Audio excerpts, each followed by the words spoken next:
સુરતના રુસ્તમપુરા વિસ્તારમાં દીવાનજીની વાડી ખાતે આવેલું આશાપુરી માતાજીનું મંદિર શહેરના પ્રાચીન ધાર્મિક સ્થળોમાંનું એક માનવામાં આવે છે. આશરે 350 વર્ષ જૂના મંદિરનો ઇતિહાસ જેટલો રસપ્રદ છે એટલો જ અહીંનો ધાર્મિક અને આધ્યાત્મિક માહોલ પણ અનોખો છે. ખાસ કરીને મંદિર પરિસરમાં આવેલા સભા મંડપ, પ્રાચીન કૂવો, પીપળાનું વૃક્ષ અને સ્વયંભૂ શિવલિંગનું સંયોજન ભક્તોને વિશેષ આકર્ષે છે. મંદિરના ટ્રસ્ટી નિરંજનભાઈના જણાવ્યા મુજબ વર્ષ 1972માં અહીં આશાપુરી માતાજીની મૂર્તિની વિધિવત સ્થાપના કરવામાં આવી હતી. જોકે તે જ સમયે મહાદેવજીની પણ સ્થાપના કરવામાં આવી હતી, પરંતુ મંદિરનો ઇતિહાસ તેનાથી વર્ષો જૂનો છે. એક સમય એવો હતો જ્યારે અહીં લક્કડખોર રહેતા હતા અને ત્યારબાદ આ જગ્યા ધર્મી વ્યક્તિ દ્વારા ખરીદવામાં આવી હતી. તે સમયે માતાજીના ગોખમાં આશરે 10 ઇંચની પિત્તળની મૂર્તિ બિરાજમાન હતી, જેને તેમણે અહીં આવેલા કૂવામાં નાખી દીધી હતી. સ્થાનિક લોકવાયકા મુજબ આ ઘટના બાદ તેમનો આખો વંશ સમાપ્ત થઈ ગયો હતો. ભક્તોની શ્રદ્ધા અને આસ્થાને ધ્યાનમાં રાખીને બાદમાં કૂવામાં નાખવામાં આવેલી પિત્તળની મૂર્તિની જેવી જ હુબહુ મૂર્તિ તૈયાર કરવામાં આવી હતી અને વર્ષ 1972માં તેની વિધિવત સ્થાપના કરવામાં આવી હતી. ત્યારથી જ આ સ્થાન ભક્તો માટે વધુ આસ્થાનું કેન્દ્ર બન્યું છે. રુસ્તમપરા દીવાનજીની વાડી, સુરત. આ મંદિર આમ જોવા જ્યારે 350 વર્ષ જૂનું, પણ 72માં માતાજીની પ્રતિષ્ઠા કરાવી, મૂર્તિ પ્રતિષ્ઠા અને મહાદેવજી 350 વર્ષ જૂના છે.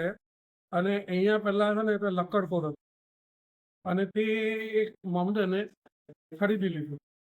પછી માતાજીના ગોખમાં જે મૂર્તિ હતી ને બ્રાસની, એટલે લગભગ 8-10 ઇંચ, તે અહીંયા કૂવો છે, તે કૂવામાં નાખી દીધું. કૂવામાં નાખીને પછી એનો આખો વંશ ખતમ થઈ ગયો. પછી 72માં પછી તો બધા પબ્લિક તો અહીંયા આવતું જ રહેતું હતું. કૂવો બહુ મોટો છે.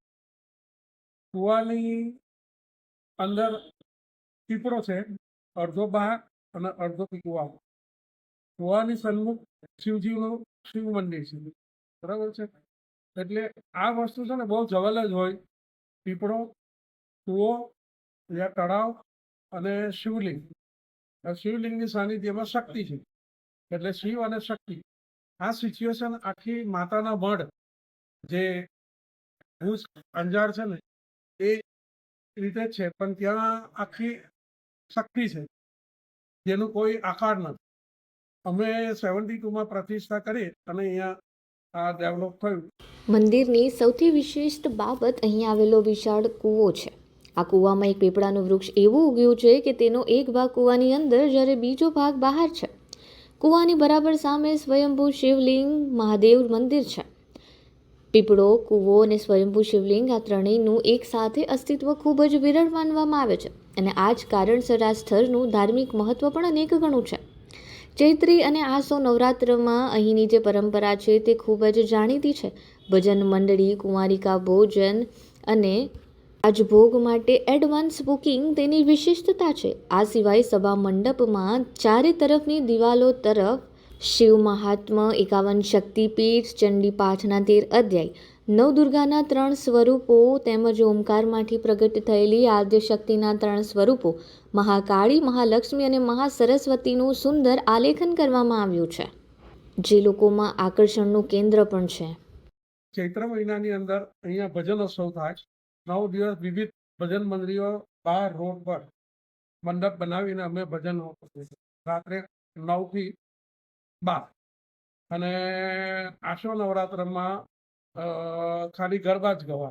એ થારો માટે લોકો બુકિંગ કરાવે પહેલેથી. એક મહિના પહેલા બુકિંગ થઈ જાય છે. કુંવારિકા પૂજન એ દર નવરાત્રમાં થાય છે.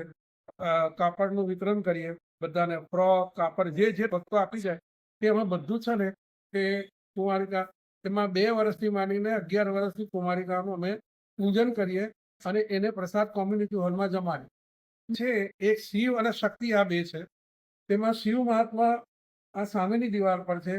ત્યાં માતાજીને પ્રસન્ન કરીને પછી 51 શક્તિપીઠ થાય છે. ચંડીપાઠના 13 અધ્યાયનું છે અને આ 9 દુર્ગા માતાજી તેનું છે. અને આદ્યશક્તિ મહાકાળી, મહાલક્ષ્મી, મહાસરસ્વતી એ 3 છે જે ઓમકારમાંથી પ્રગટ થઈ છે. તે 3 સ્વરૂપ છે. એટલે અહીંયા શિવ અને શક્તિ સિવાય બીજું કશું જ નથી.